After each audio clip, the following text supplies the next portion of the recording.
Hello world and welcome back. I'm Don and today's video is a reasonably quick one. I wanted to share a few things and ask you a question. So I want to share something called 52 frames just because I think it's a cool initiative and I want to get it out there. I want to share a tip on using smart lighting that I took from a commenter, and I also then shortly thereafter saw it mentioned in a Facebook group. And I want to also provide some information. So a commenter also responded to something about cropping that I just want to touch on briefly with a caveat. And then also I've got a question for you, which is going to be about exposure and selective tone. And I'm curious just to get a bit of community feedback on that situation. Right, so let's go ahead and jump in. So the first thing that I wanted to share is something called 52 frames. I took it myself, I think from somewhere like F-Stoppers. I saw an article about it and I just thought it sounded kind of cool. Kind of like a picture a day project, only it is one per week and you're given assignments as to things to try to do. So this was my first go. It was actually the second week of 52 frames, but I just went for it anyway. And this one, the assignment was to do a technique that you've never done before. So I tried the technique of intentional camera movement, and I have to say I was reasonably happy with my result as a first-time go. There is a bit of processing behind this to help kind of give it a bit more punch than it had initially, but I quite like it. I think it's reasonably cool. But you know, you can submit your own images, and then if I go to albums, for example, and go this week's albums, I can kind of scroll through and see some of the other work that other people have done, which I find quite interesting. Some really, really talented photographers on here, but they very much make the point that you don't have to be like an amazing photographer or be putting your best work, that it's really just about having fun and doing a consistent thing. So yeah, it's completely free. So, you know, I'm not like trying to sell you something, it's just something I thought was quite cool and I wanted to share. So now if I move on, jumping over to Photolab, I want to share with you a tip that I got, first of all, from the comments. I'm quite sure. I couldn't find it again, but I didn't search super hard. But then I think I also saw it mentioned on Facebook, and this one was around using smart lighting. And this is just, you know, a basic image. I've not really done anything to it. Let's say I come up here and just apply a wee natural to it, for example. But you can see here how the sky has kind of gone a little intense. And the tip was just about using the smart lighting. Let me come over here, smart lighting. So you can see here, smart lighting's turned on and it's on uniform. But this tip was about using spot weighted and putting it on the clouds or the sky to help kind of control those highlights. And I just thought that was interesting. I'll put a few on maybe, just see what it does overall. But yeah, I think that's kind of done a nicer job of bringing the sky back. This image really was taken right sort of to the edge in terms of how bright this is. I strongly suspect that the JPEG version of this actually has this blown, but interesting technique. I think another thing that I can see myself, this one doesn't need it too much, but you know, I can see myself maybe using this to help compensate if I'm needing to raise my exposure a little bit. It actually strikes me as well because this is on quite low. I wonder if I turf that up a little. Yeah, that's starting to maybe go a little bit too far there, but I was just curious. But yeah, interesting, worth playing around with, I think. And I'm curious, like, do any of you use this technique? It's not anything I've really thought about doing before. I normally have taken that little smart lighting tool and placed it on sort of my main point of interest or whatnot, and I've never thought about balancing my sky with like that before, but it does look like it makes a difference. Keeps your sky kind of nice, and lets you kind of play with other things along the way too. So I will drop that, leave it there. Let us know in the comments what you think of this. Do you use it? Have you used it? Do you think it could be overall helpful? Has it been overall helpful? Another thing that I want to hit on is the whole notion of cropping. Now, I did a video not so long ago that was called something like Everything I Know About the Crop Tool, where I attempted to sort of make sense of and lay out sort of some different aspects of the crop tool that that I thought about or used. And in that, I commented on that I thought it was kind of weird that when you click on an image, this one's maybe, just wait, I'll just pick another image. There we go. I must have at some point in the past clicked crop on that other image, and so it's showing up the crop tool straight away. But that's actually a great point. Let me just go back to that one. Oops, I clicked on this. Let's put my whole thing away. I clicked on this, and as soon as I clicked on it, it came with the handles and whatnot.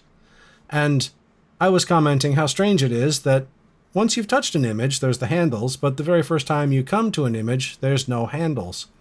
And this commenter said that it's because when you first come into an image, the very first time, you actually have the ability to just draw out a crop of your choice.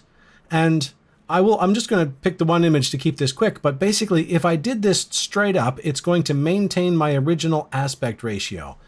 So if you're not interested in maintaining your original aspect ratio, I have tested this and it does work.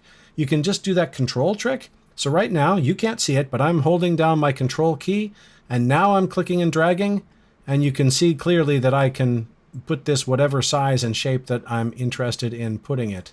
So that's a great tip. Now, I mentioned at the beginning that I had a caveat for one of my tips, and that caveat is just very coincidentally, I was in Photolab on a Mac just a couple of days ago, and I noticed that it has different behavior. Now, this is not a shocking thing to me because there are actually a reasonable number of small little things that are just a little different between the Windows version and the Mac version. And so, but I did notice that on the Mac version, as soon as I clicked the image, it got the handles and I had no opportunity to draw out a crop. So if you're on Mac and you're trying to do this, I do not believe it's going to work unless there's something there that I missed, which it is certainly possible. At this stage, I spend the bulk of my time in the Windows version, but I just thought I would throw that out there. And it's a good caveat for all of my videos because really sometimes that happens where I show something and then someone will comment and say, hey, that doesn't work. Lots of times that's because it's a Windows versus Mac thing, and there are these slight little differences. So the last thing I want to hit on, as I mentioned, is a question. And I think it's especially a question to people who have been using the software for a while, who have a bit more experience with the software, because this is a have they changed something about the behavior question. So you will have needed to have an example of the older behavior to be able to answer this. But what I'm wondering about, and let me just start this out by, I'm going to do my little smart lighting spot weighted trick on here because those clouds are awfully bright. And so I'll just pop a something on there. And look, that worked really, really nicely. Pulled that down very nicely. But my question is this, and let me just bear with me for a moment while I just drag my histogram back out because I think my histogram will be reasonably important to this. Put this over here. That's a fine place for it. And I'm going to just turn off my tool here so that those graphical bit on the screen will go away. And looking at my histogram, you can see I've got a little bit of space here, but it is quite bright. Actually, let's look at the histogram and see how much of a difference that smart lighting thing did. Oh, heaps. That made a huge difference. Very nice. Anyway, I digress. So what I'm wondering about is that it feels to me like the exposure now is much gentler on your highlights and much more focused on the midtones. I swear it used to be a bit more aggressive in the past. You see, my highlights are going up a little. You know, things are bunching up there, but it's really, it feels like it's protecting them. I mean, that's 0.7 of a stop. It really feels like it's going to great lengths to protect those highlights. Right, so just a short interjection. I'm anticipating the fact that some people out there are going to say, yeah, but you had your smart lighting on, so of course that test is completely null and void. So, yep, fair enough. It still holds true of my general experience, and let me show you on this image something of my general experience. So you can see here that there's data right pretty far up to the right. I've got a little bit of space there, but what I want you to watch as I raise the exposure, I'm only going to be touching exposure, there's nothing else done to this, is how it kind of tends to bunch up here. And although it does push it forward, it's not pushing it forward at the same rate that it's pushing everything else forward. And that is the different behavior that I'm talking about. So here I go, starting to, or I'll do the old right click trick here. So see how that's bunching that bit up? And again, it is raising it. It is raising it, but it's to my mind, it's putting more into this, and it's kind of being a bit gentler over here, which is not, I feel as though in the past it would have been a little more aggressive on those highlights. So this is what I'm talking about. Back to my other video now. And I also feel like the selective tone might be mapped just a little bit differently now.